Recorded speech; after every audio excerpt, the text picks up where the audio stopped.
Hello, folks. I decided to push the stream half an hour early, so I took all by you by surprise. I didn't make sure that the chat worked this time, so but like since it's a slide video, as you know, I'm gonna address the chat after presentation so I can get the content front loaded. Uh, Maybe nobody's gonna show up because I changed the time last minute, right? It is what it is.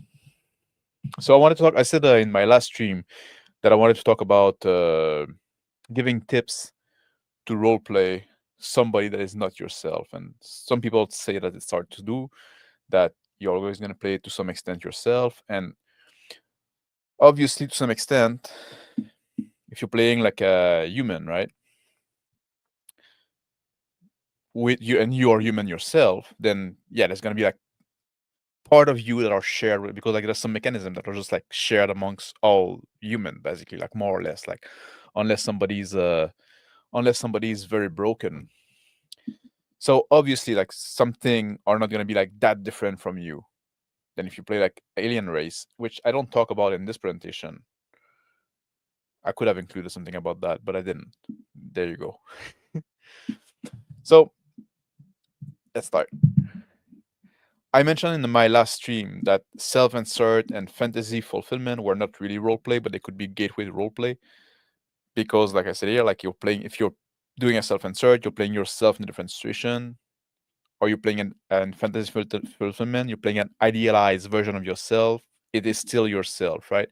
And it's not bad necessarily because it's still like flexible as a muscle, like, but it's asking the question, what I would do in that situation, which is an interesting question to ask.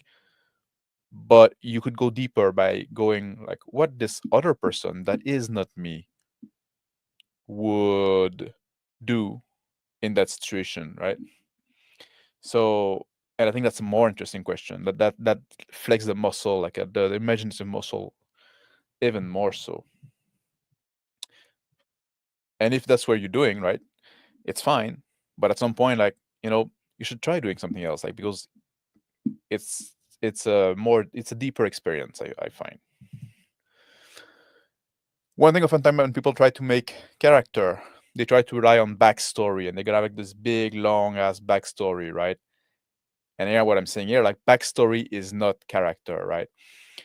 It can explain the mindset of a character, but it's useless without a mindset. So you can say oh, this happened to my character, this happened to my character. If you don't take the time to think about like how did this affect your character, then it doesn't mean much, right? It's not like we're shaped by our past, but just talking about the past without talking about like without thinking about how it shaped us is it's a bit of a waste of time. So that's why I'm saying the past doesn't matter if it doesn't shape the present, right? So backstory is not necessarily bad, but it is not by adding more detail to your backstory that's going to give you a character. And you could have a character without having much of a backstory at all. And I need to do a disclaimer here because I'm going to talk about psychology. And obviously, I don't know if you guys know this, I'm not a psychologist. I'm not an expert on psychology. This is for entertainment purpose. And I do not condone the use of therapy. And there's a picture of a Moby Dick there because I don't think men should go to therapy. I think you should just like pick a fight with the force of nature to deal with your problem. That's the lesson of Moby Dick, right? I didn't read the book. But psychology, they are useful tool for role play. Like and even just having like a passing understanding of some of those concepts I'm gonna talk, right? You don't need to be like super in depth. You don't need like to read pages and pages and pages to make use of it. And even like theories that are not in vogue anymore, right? Are still useful. And I'm gonna present a few here that I find are interesting and useful. But you could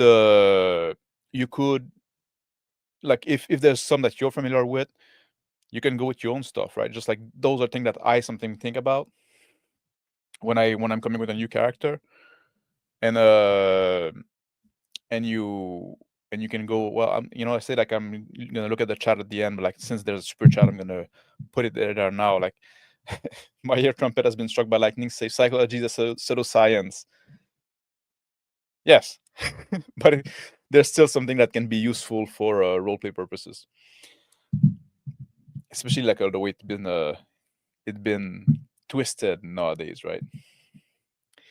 So one of the tools, right, that I find interesting is what they call like the Big Five personality traits model, right? And this is something like Jordan Peterson talked a lot about. It's not, it didn't came up with that, but I guess he helped popularize it. I'm not a big fan of his, but that's a different topic. And there's like five traits that you can classify a person on, right? They're all like spectrum.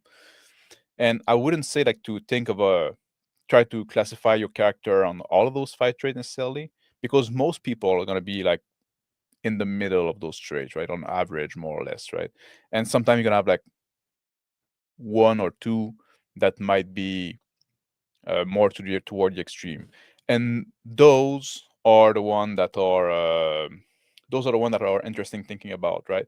So neuroticism, is your character calm, confident, or is it anxious, pessimistic? Extraversion versus introversion, right? That's pretty self-explanatory.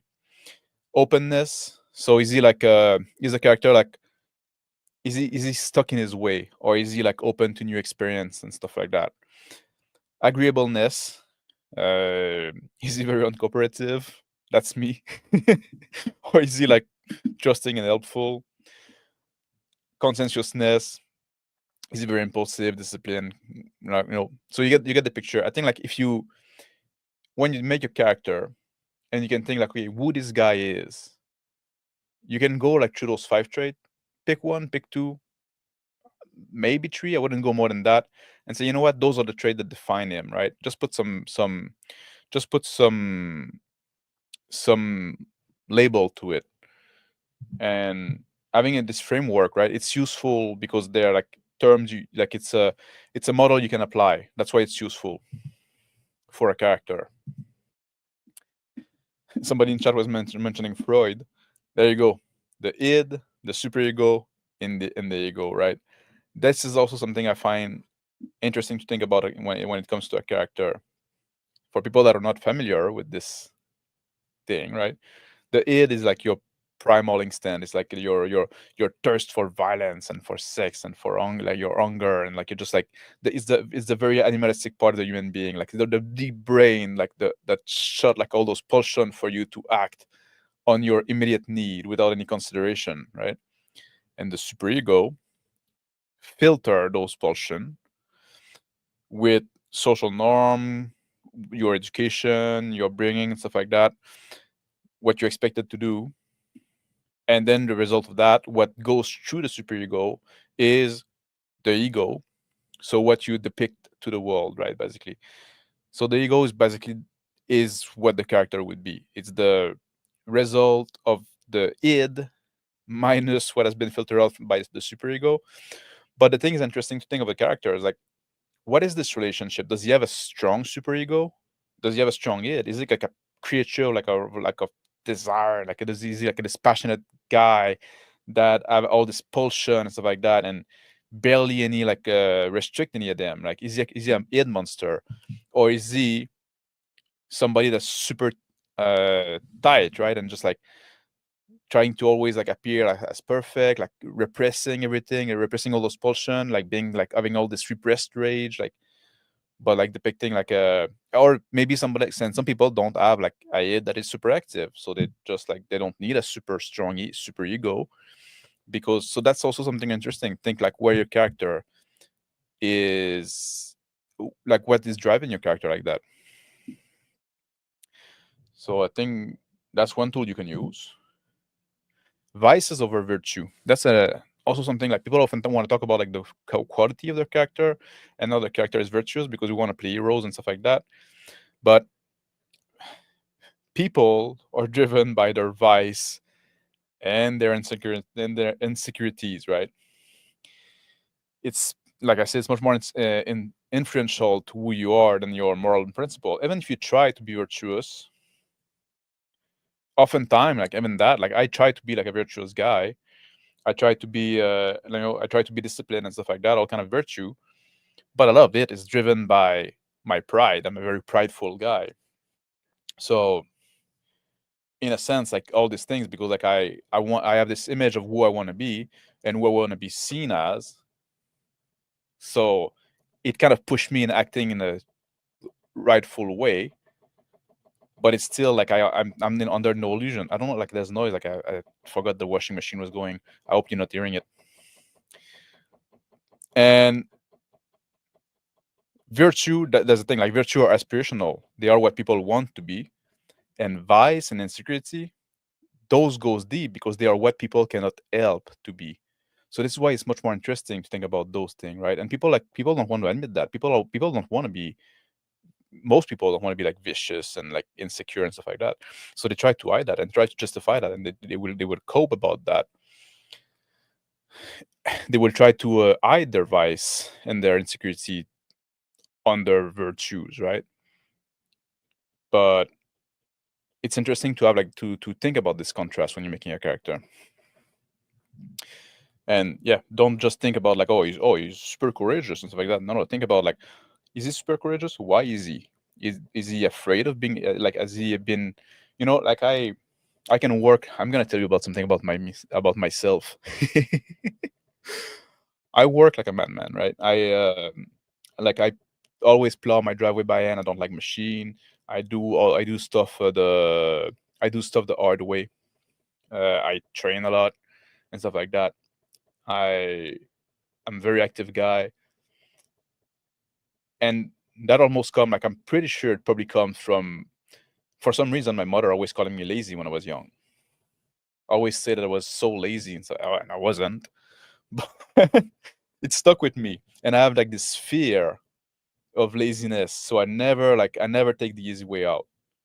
I never like cheap out. Like that's an insecurity I have. I'm sharing with you now. That is driving me to act in an energetic manner in a lot of way. Like depict like live my life with depicting like expending a lot of energy because that's an example, right? Like you get two example now with my pride and with my fear of being seen as lazy. Stress and cope. Everybody needs a way to cope, and this is not like so much as I don't think it's so much as character defining. Like some it's gonna be, because if your coping mechanism with stress is like drinking or smoking or for some people, like it's gonna be eating or pornography and stuff like that, right? Like sleeping. Some people are gonna escape through sleep. Everybody needs a way to cope with stress. That's a human need, right? But thinking about the way your character cope with stress can be interesting also for anchoring. When we talk about anchoring, is those little action that people do that make them feel real, make them exist in the moment, right? When you're in a stressful situation and your character is just there, a bit powerless at the moment, like maybe somebody else is doing something, but you're kind of like tagging along, which happens sometimes. You're not in the spotlight. Your turn still come and you still have to do something. Well, now it's a good time to make use of this coping mechanism that you have, like or you're just like starting like polishing your sword like frantically, or like just like readjusting all your feeling with yourself a lot, right? Everybody have a coping mechanism. I think that's an interesting to think about, even though like that doesn't go as deep, I think, but it helps to show a lot of add a lot of like a layer of realism to your character.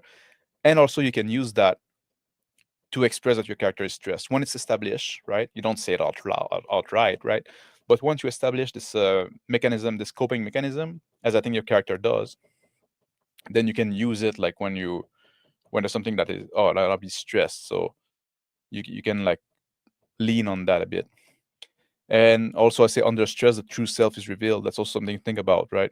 If you, especially with those vice and virtue thing, when shit hit the fan, right? When now you're in a dramatic situation, like in a very like life or death, or something that is very like high stakes situation. Well, this is also a good time to think about, well, you know what? Maybe all this facade that this character built for himself. This autocorrect is killing me. Oh, you're talking. Oh, sorry. All this facade that somebody built for himself, right? Maybe now it's starting to crack under stress, and that can be interesting way do, because like I often talk about role playing is putting yourself in the mindset of somebody else, right? And to do so, it's good to know your own your own mindset work and our mindset in general, how people think, right? How people construct their how they make their decision and stuff like that. And I think that's what I was trying to express there in this presentation.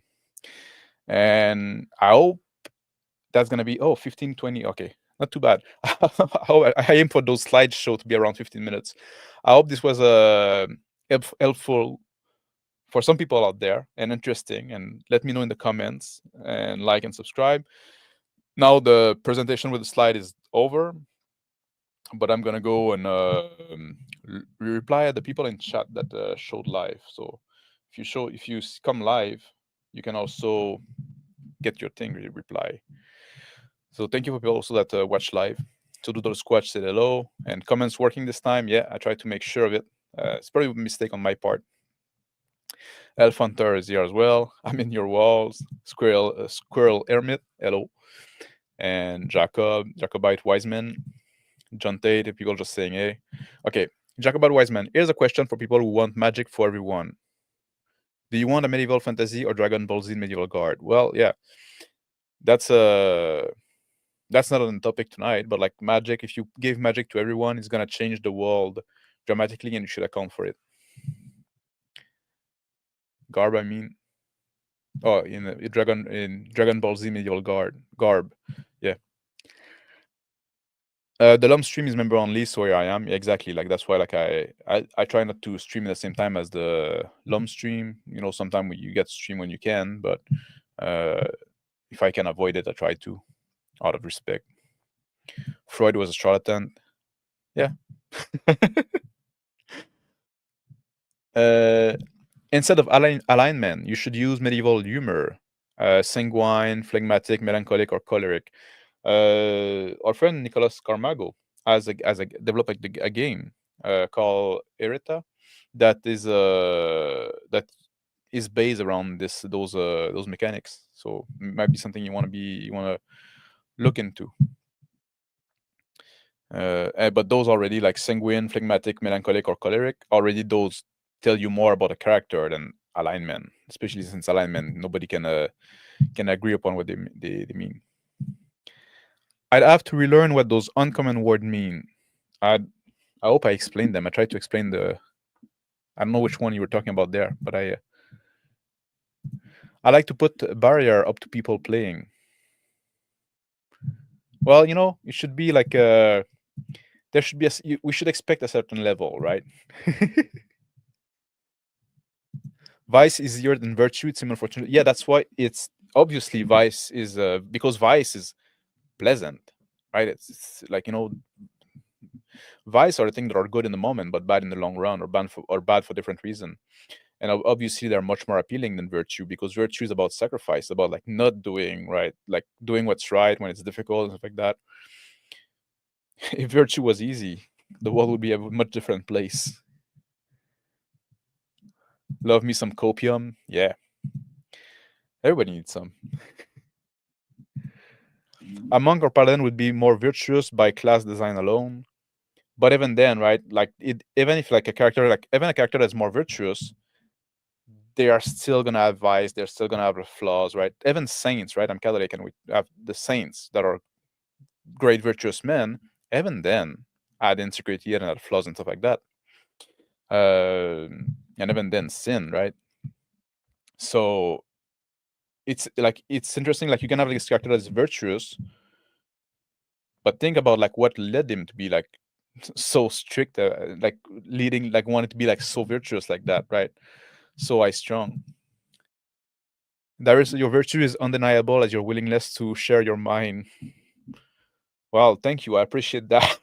But comes at an effort. I also have like my flaws that you don't get to experience on stream. Sometimes you do. Donut or the coping mechanism for Holy Roads. If we ever play, that's up to you, man.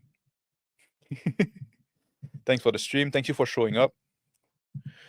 Just in time before I play in an Ice Age session tonight. Oh, that's cool. Pun intended. You know what would be interesting? Roleplay Bronze Age pervert. I'm not a fan of his, but like for we just have different like ideological view. I don't I don't think what he has his message is all bad, but like his I have some hang up with him. There you go, big bad make the joke as well. I such a thing would be cool. There you go. Oh, thank you for the $5 Mercury. My ear trumpet has been struck by lightning. Being good is like walking uphill. Being evil is like walking downhill. Yeah, exactly. Basically, yeah. Say warm is cool. Wolfpack and winter snow had some cool idea too. I don't know that, but I know a lot about winter. So anyway, thank you for people that came live, and thank you for people that are gonna watch on the replay. And let me know what you think down in the comment below as well. And let me know if that was helpful to some. I hope it brought something that's gonna build allow you to flesh out your characters a little bit more and give them like a little more depth and create for them a mindset that you can put in your own brain while you're playing, right? So like I often say, role playing is not only talking in character, it's thinking in character. So now if you have a thought process for the character, you can borrow it for the time of the session and experience being somebody else. Thank you guys. See you next time. Bye. Oh, tomorrow we're starting the 5e campaign, GM by Zonalar with Yekrep and Nicolas Carmago that I mentioned earlier, and it's gonna be like a monster campaign, I guess, or Goblin Lizard Man. Yeah, we'll see. We'll see if we can use D&D 5e as a role-playing game. Take care, guys. Bye. At 2 p.m. Eastern. There you go. Did I do it right? Yeah. Bye.